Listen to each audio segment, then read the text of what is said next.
Hello students, welcome to class 11th and our today's topic is elasticity of supply. In the previous videos we have completed the meaning of supply, what is supply, what is the determinants of supply and increment, decrement in supply, all the factors we have studied. Now the topic is elasticity of supply. Elasticity of supply देखते हैं हम इससे पहले हम demand of जो elasticity of demand है उसको हम स्टडी कर चुके हैं. तो अब हमारा नेक्स्ट टॉपिक है elasticity of supply. इसके बारे में देखिए elasticity of supply क्या होता है. It is showed as a percentage change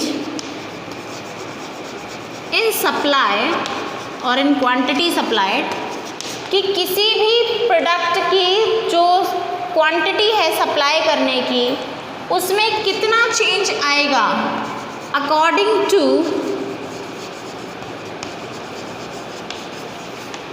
the price of the commodity.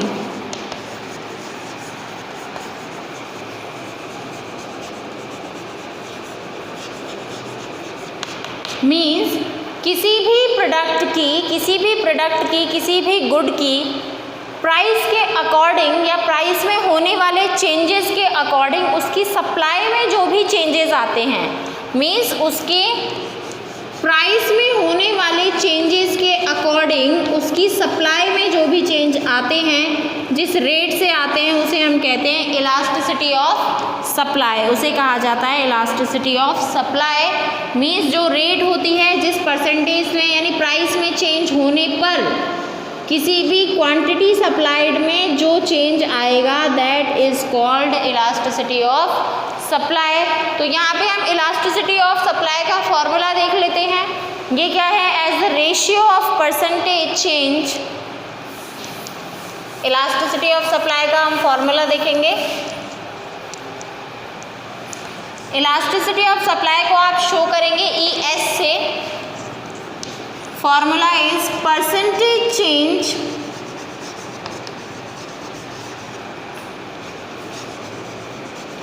in quantity supplied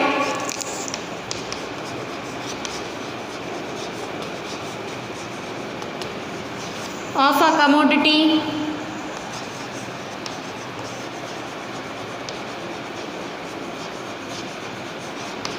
upon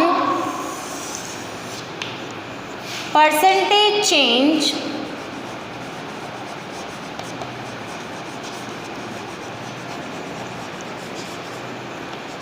in price of the commodity.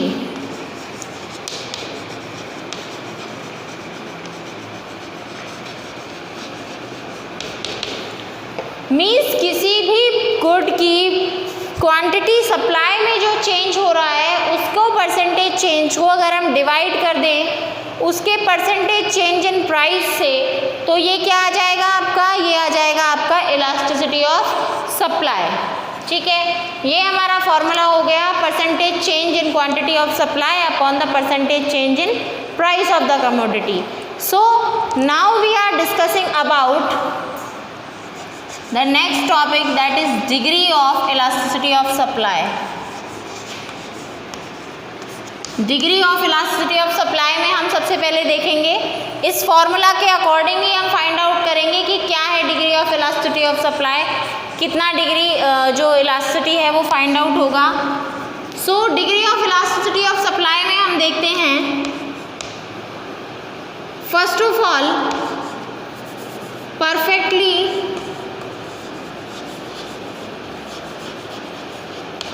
Elastic supply.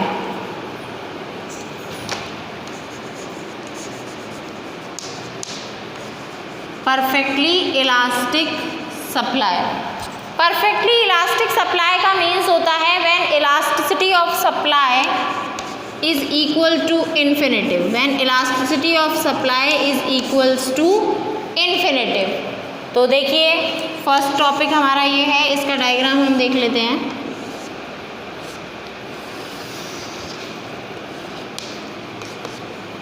Here is price, here is quantity supplied of the product, यहाँ पर price जो है वो क्या होती है, बिल्कुल equal होती है, यानी प्राइस पे कोई इफेक्ट नहीं होता। और ये हमारा सप्लाई है, यानी कि सप्लाई कर्व जो होता है वो बिल्कुल कैसा है, horizontal to X axis, X axis के बिल्कुल इक्वल है, यानी प्राइस में कोई चेंज नहीं हो रहा, उसके बाद भी सप्लाई में चेंजेस होते जा रहे हैं, यानी प्राइस में कोई चेंज नहीं होता, उसके बावजूद भी सप्लाई में चेंज होते जाते हैं। तो अगर हम इसको इसके अकॉर्डिंग देखें, इस फॉर्मूला के अकॉर्डिंग, तो ES is equal to percentage change in quantity supply upon percentage change in price.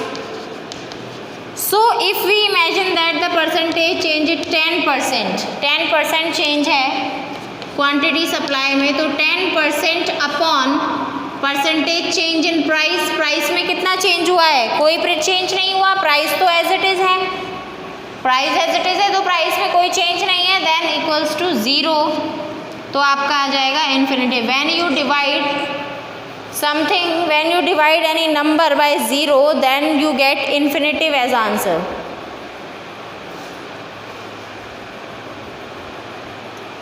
तो ये हो गया आपका परफेक्टली इलास्टिक सप्लाई, इसे हम कहते हैं परफेक्टली इलास्टिक सप्लाई, यानी कि अगर किसी भी प्राइस में चेंज 20, 30 ऐसे होता जा रहा है, और प्राइस में कोई चेंज नहीं हो रहा है, लेकिन क्वांटिटी सप्लाई जो है वो इंक्रीज या डिक्रीज होती जा रही है, तो उसे हम कहते हैं क्या, that the supply is perfectly elastic, supply is perfectly elastic. Now next topic is, next degree जो है इलास्टिसिटी ऑफ सप्लाई की, that is perfectly inelastic supply. The second one is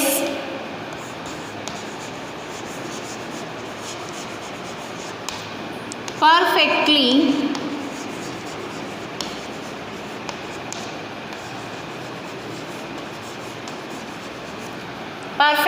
in elastic supply. Perfectly inelastic supply को हम show करेंगे ES is equals to 0, means elasticity of supply में कोई भी change नहीं आ रहा है, ठीक है। Let's see, first of all table के थ्रू देखते हैं। Here is the price, here is the supply, quantity supplied. Price is ₹10, then ₹5, then ₹20. बस quantity supply is always 20. Means supply में कोई भी change नहीं हो रहा है। तो according to diagram देखते हैं इसको। Here is quantity supplied. Here is price. सो ये जो डायग्राम बनेगा सप्लाई का, क्योंकि प्राइस तो चेंज होती जा रही है, ये देखिए प्राइस चेंज हो रही है, लेकिन सप्लाई में कोई भी चेंज नहीं है, सप्लाई कैसी है, 0। तो अगर इसको इसी के अकॉर्डिंग देखें, फॉर्मूला जो हमने ये फर्स्ट में फॉर्मूला पढ़ा था, percentage change in quantity supplied upon percentage change, ये फॉर्मूला आपको हर बार मेंशन करना है। क्वांटिटी सप्लाइड में कोई चेंज है नहीं, और प्राइस में चेंज आ गया मान लीजिए 10%, तो क्या आएगा आंसर आपका 0। When you divide 0 by some number और any number you get 0 as answer, तो ये आपका इलास्टिसिटी सप्लाई इक्वल्स टू हो गया 0, means perfectly in elastic. Means price में आप कितना भी चेंज कर लीजिए, आपकी सप्लाई में कोई भी चेंज आने वाला नहीं है। जैसे एग्रीकल्चरल प्रोडक्ट्स वगैरह होते हैं, प्राइस चेंज हो भी जाते हैं तो भी सप्लाई तो उतनी ही होगी। नेक्स्ट हम बात करते हैं, थर्ड जो हमारा टॉपिक है, that is highly elastic demand, highly elastic supply.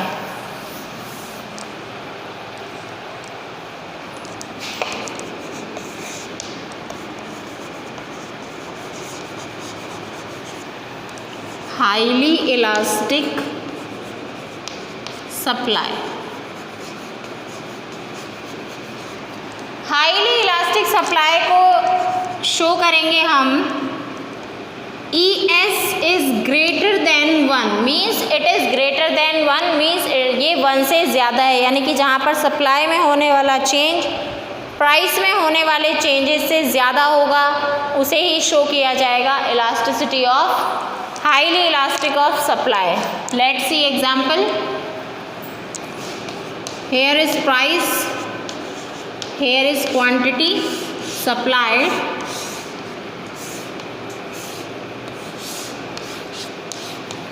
Quantity supplied और प्राइस को हम लेते हैं यहाँ पर, और दोनों में जो डिफरेंस है वो देखिए.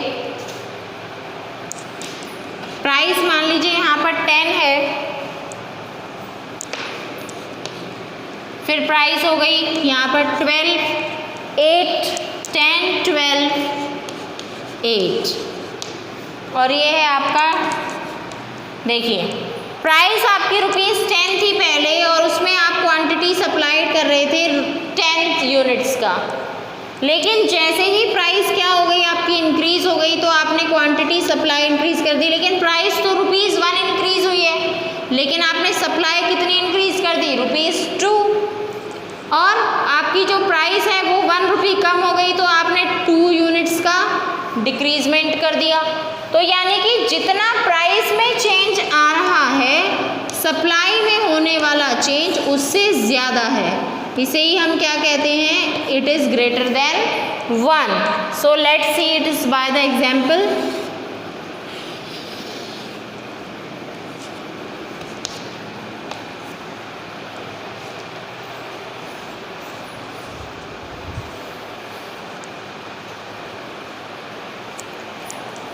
यहाँ पर हम ले लेते हैं price, quantity supplied.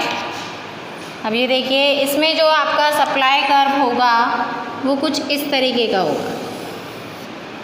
Means price में थोड़ा सा चेंज आया, ये आपकी प्राइस थी पहले और उसमें आप जो क्वांटिटी सप्लाइड कर रहे थे वो ये था. प्राइस में इतने प्राइस पर आप OQ डिमांड कर रहे, OQ सप्लाई कर रहे थे OP प्राइस पर. अब हम बात करते हैं, अगर मैं सप्लाई प्राइस को मैं इतना सा इंक्रीज़ करती हूँ, प्राइस को मैंने ये इंक्रीज़ कर दिया. देखिए प्राइस में मैंने जो इंक्रीमेंट किया है वो मान लीजिए 5% किया है, लेकिन सप्लाई में जो चेंज हुआ है वो बहुत ज़्यादा हो गया है, मीन्स इक्वल टू 10% समथिंग. और अगर मैंने प्राइस को कम कर दिया, ये देखिए मैंने प्राइस को यहाँ पे कम कर देती हूँ, प्राइस को मान लीजिए मैंने कम कर दिया वही 5% से, लेकिन सप्लाई में जो चेंज हुआ है वो फिर वही 10% के अकॉर्डिंग हुआ है. सो अगर हम इसके फॉर्मूला के अकॉर्डिंग देखें, ES is equal to percentage change in quantity supply upon percentage change in price. तो प्राइस में क्वांटिटी सप्लाइड में कितना चेंज हो रहा है, अप्रॉक्सीमेटली 10, और प्राइस में जो चेंज हो रहा है वो हो रहा है 5%, यानी आएगा आपका answer 2. So ES means elasticity of supply is greater than 1 as we have get 2 as the answer which is greater than 1. ये यहाँ पर आ गया होगा, अच्छे से आप क्लियर हो गया होगा. नेक्स्ट जो हमारा टॉपिक है that is highly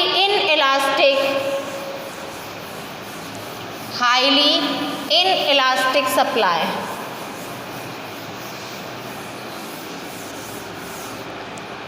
fourth point is,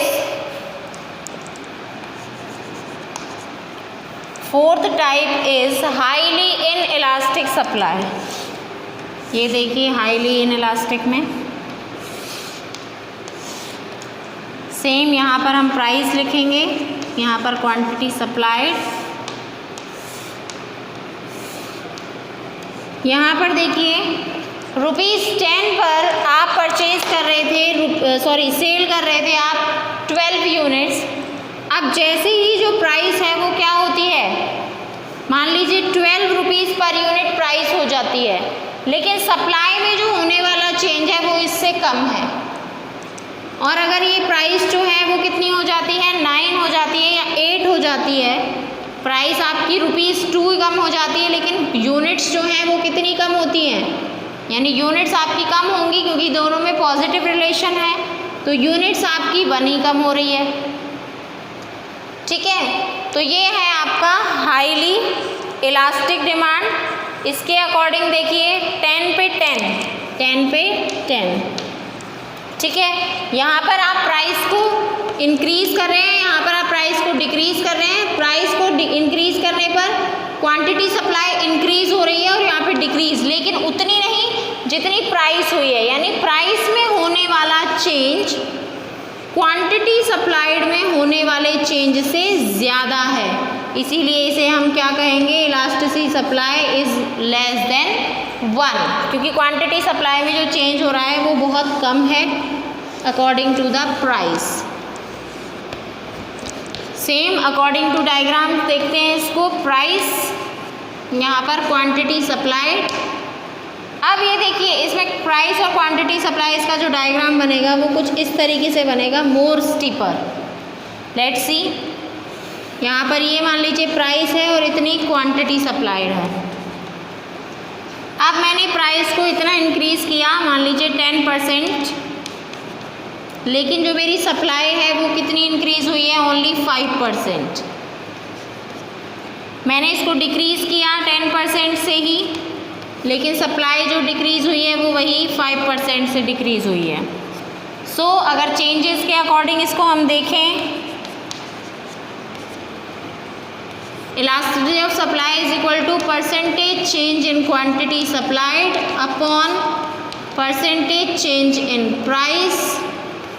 तो क्वांटिटी सप्लाई में कितना चेंज है, 5, और प्राइस में कितना चेंज है, 10, is equal to 0.5। 0.5 is less than 1, so elasticity of supply is less than 1, means it is highly inelastic supply. Okay, तो ये हो गया हमारा highly inelastic supply. Next जो हमारा टॉपिक है that is unit elastic supply.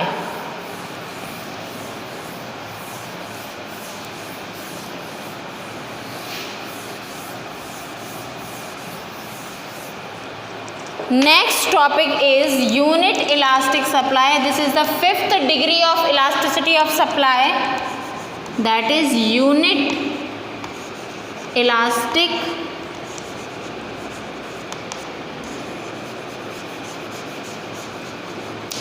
ES equals to 1 according to table देख लेते हैं।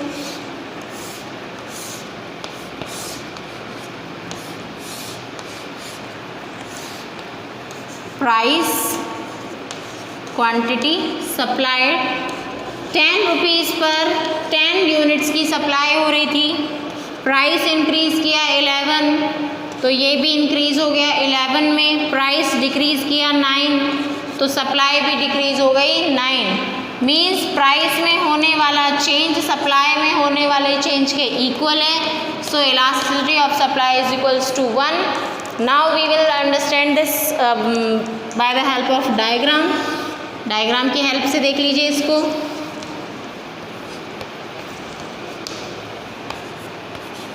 We are taken the price here, quantity supplied। इसमें जो डायग्राम बनेगा आपका, ये देखिए इस तरीके से बनेगा। ये देखिए यहाँ पर ये आपकी प्राइस और ये क्वांटिटी सप्लाइड। जैसे ही ये आपका हो गया एसएस कर्व, प्राइस को मैंने 10% इंक्रीज़ किया,